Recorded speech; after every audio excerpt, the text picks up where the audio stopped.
নমস্কার বন্ধুরা, পৌশালী রান্নাঘরে আরও একটা নতুন ভিডিওতে আপনাদের সবাইকে স্বাগত জানাই। আমার আজকের রেসিপি এঁচোড়ের কালিয়া। এঁচোড় দিয়ে কিন্তু অনেক রকম রেসিপি তৈরি করা যায়, তার মধ্যে এঁচোড়ের কালিয়া খেতে খুবই সুন্দর লাগে। দেখে নিন আজকের রেসিপি এঁচোড়ের কালিয়া আমরা কিভাবে বানাই। এঁচোড়ের কালিয়া করার জন্য আমি কেটে নিয়েছি এঁচোড়, আর এঁচোড়গুলো কিন্তু আমি এমনি বড় বড় করে কেটে জলে ভিজিয়ে রেখেছি। এরপর আমি সিদ্ধ করে নেব। কড়াই চাপিয়ে নিয়েছি, কড়াইয়ের মধ্যে প্রথমেই দিয়ে দিচ্ছি আমি জল, দিয়ে দিচ্ছি এর মধ্যে হলুদ। এঁচোড় একটুখানি হলুদ দিয়ে সিদ্ধ করলে কিন্তু ভালো, তাহলে কালো হয় না। দিয়ে দিচ্ছি এর মধ্যে লবণ, তাহলে তাড়াতাড়ি সিদ্ধ হয়ে যাবে। এবার কেটে রাখা এঁচোড়গুলো দিয়ে দিচ্ছি। ভালো করে ধুয়ে নিয়েছি এঁচোড়গুলোকে। আর এঁচোড়ে কালিয়া করতে হলে কিন্তু এরকম বড় বড় করে যদি কাটা হয় তাহলে কিন্তু বেশ ভালো হয়।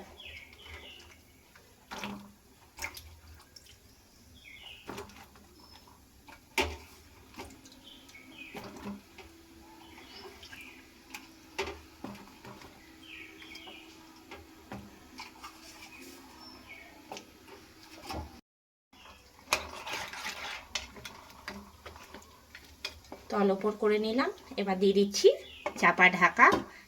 সিদ্ধ হওয়ার পরে ফিরে আসছি। একটা মশলা তৈরি করে নেব, তার জন্য প্রথমেই দিয়ে দিচ্ছি কড়াইয়ে 3টে শুকনো লঙ্কা, তেজপাতা, গোটা জিরে 1 চামচ, গোটা ধনে 4 চামচের মাপ করে 2 চামচ দিলাম। দিয়ে দিচ্ছি 2টো এলাচ, কয়েকটা লবঙ্গ আর 2টো দারচিনির টুকরো। সব কিছু দিয়ে নিয়ে নাড়াচাড়া করব।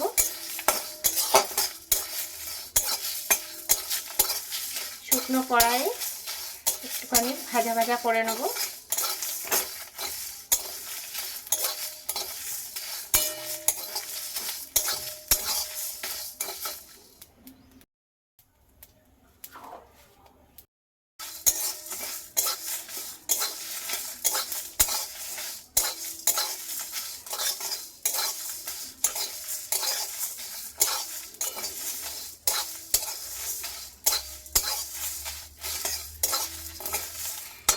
খুব ভালো করে এটা ড্রাই রোস্ট করা। এবার আমি এটা গুঁড়ো করে নিচ্ছি ঠান্ডা করে। প্লেটের মধ্যে ঢেলে নিলাম, এবার ঠান্ডা করে নেব। কড়াই চাপিয়ে নিয়েছি, কড়াই দিয়ে দিচ্ছি সর্ষের তেল। এবার আমি আলুটা ভেজে নেব। এঁচোড়ে কালিয়ার জন্য আমি ডুমো ডুমো করে আলু কেটে নিয়েছি। তো তেলটা গরম হলে আমি আলুটা সবার প্রথমে ভেজে নিচ্ছি। কড়াইয়ে তেল গরম হয়ে গেছে, দিয়ে দিচ্ছি হলুদের গুঁড়ো আর দিয়ে দিচ্ছি সামান্য পরিমাণে লবণ। লবণ আর হলুদ দেওয়ার পর আমি আলুগুলো দিয়ে দিচ্ছি।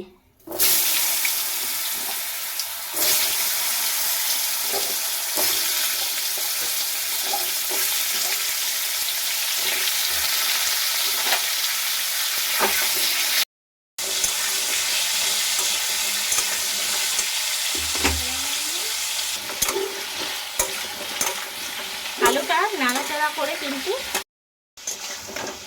আলুটা এখন ভেজে নেওয়া হয়ে গেছে, তুলে নিচ্ছি আমি।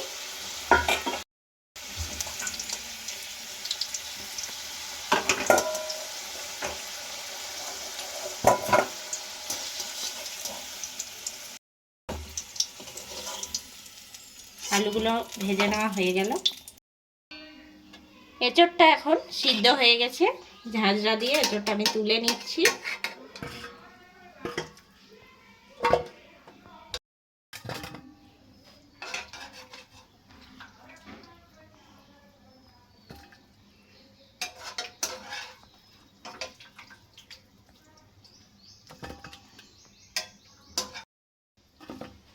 এঁচোড়টা এখন সিদ্ধ করে নেওয়া হয়ে গেল। কড়াইয়ে দিয়ে দিচ্ছি সামান্য পরিমাণের তেল, ফোড়নে দিয়ে দিচ্ছি 1/2 চামচ গোটা জিরে, একটা শুকনো লঙ্কা, তেজপাতা। ফোড়নটা রেডি হয়ে গেছে, দিয়ে দিচ্ছি পেঁয়াজ বাটা। আমি এখানে 5টা মিডিয়াম সাইজের পেঁয়াজকে একদম মিহি পেস্ট তৈরি করে নিয়েছি।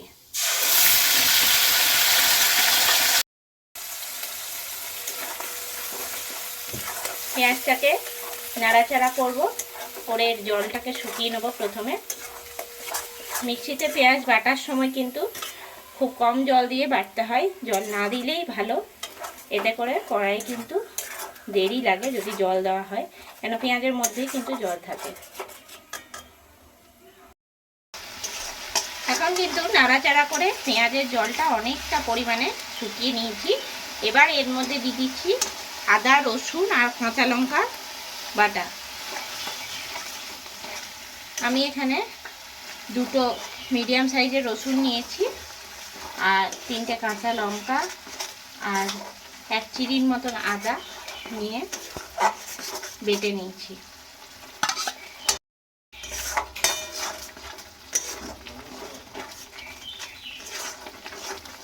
সব কিছু দিয়ে নিয়ে নাড়াচাড়া করব।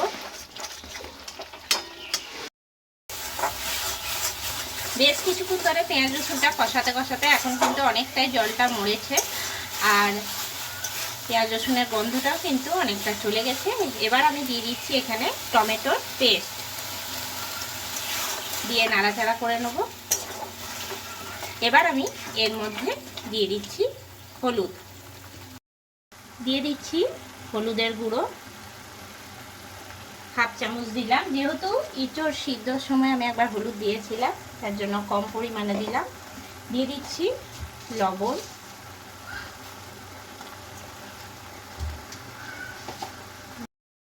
দিয়ে দিচ্ছি লঙ্কার গুঁড়ো। আমি এখানে 1 চামচ লঙ্কার গুঁড়ো দিলাম। দিয়ে দিচ্ছি কাশ্মীরি লঙ্কার গুঁড়ো, এটা আমি কালার হওয়ার জন্য দিলাম। সব কিছু দিয়ে নিয়ে এবার নাড়াচাড়া করব।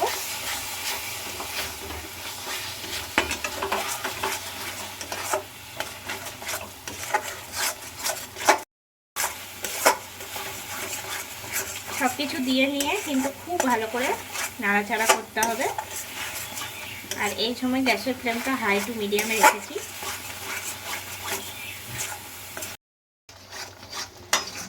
বেশ কিছুক্ষণ ধরে নাড়াচাড়া করতে করতে কিন্তু মশলাটা অনেকটা ভাজা ভাজা হয়ে গেছে, আর যে কাঁচা গন্ধটা সেটাও কিন্তু চলে গেছে।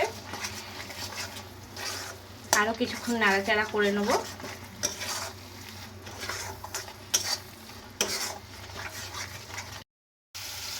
এখন মশলা থেকে তেল ছাড়তে শুরু করে দিচ্ছে। দিয়ে দিচ্ছি এর মধ্যে ভেজে রাখা আলুগুলো। আলুটা দিয়ে নিয়ে নাড়াচাড়া করে নেব।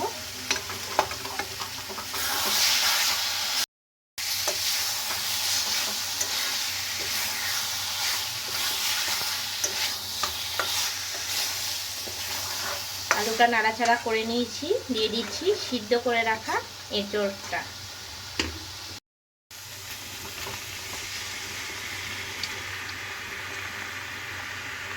দিয়ে নিয়ে নাড়াচাড়া করব ভালো করে।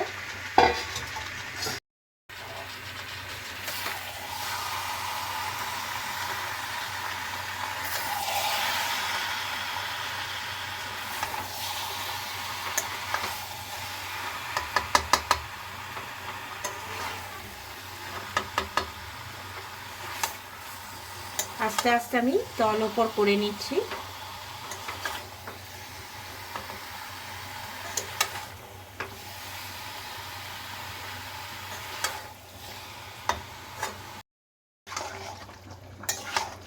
বেশ কিছুক্ষণ ধরে এটা নাড়াচাড়া করে নেব।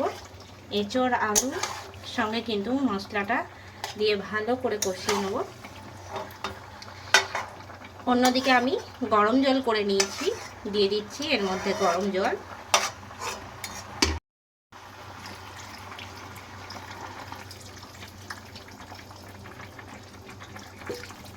দিয়ে দিলাম গরম জল, দিয়ে নিয়ে ভালো করে ফুটিয়ে নেব।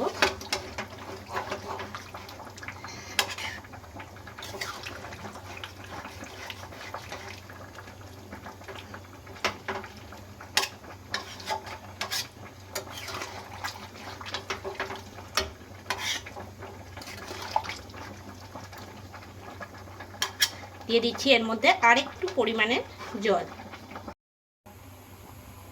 সামান্য পরিমাণে জল দিয়ে নিলাম।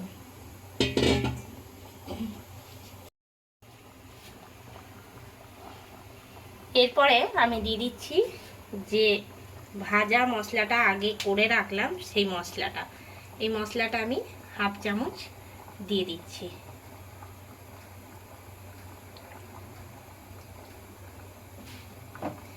এরপরে আমি ফুটিয়ে নেবো ভালো করে,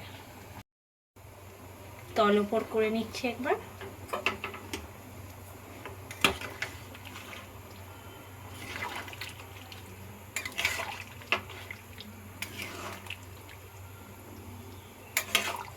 এঁচোড়টা কিন্তু খুব ভালো মতন সিদ্ধ হয়েছে।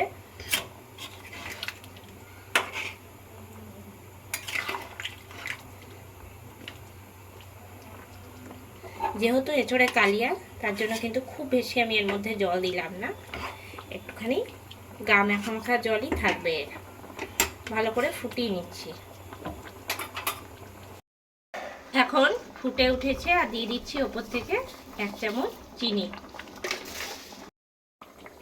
নামাবার আগে দিয়ে দিচ্ছি গরম মশলা গুঁড়ো হাফ চামচের মতন, দিয়ে দিচ্ছি ঘি।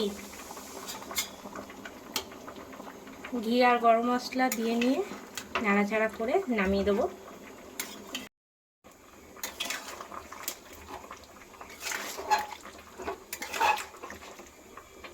তৈরি হয়ে গেল এঁচোড়ের কালিয়া। এবার নামিয়ে নিচ্ছি।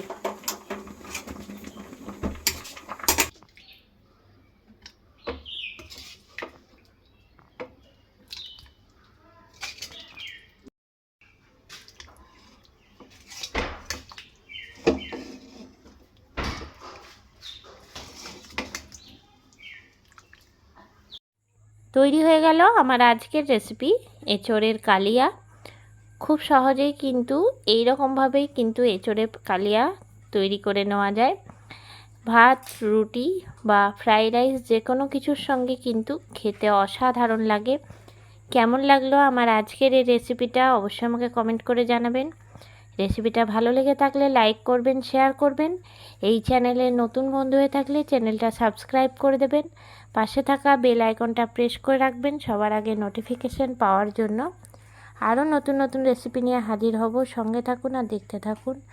সবাই ভালো থাকবেন, সুস্থ থাকবেন। ধন্যবাদ।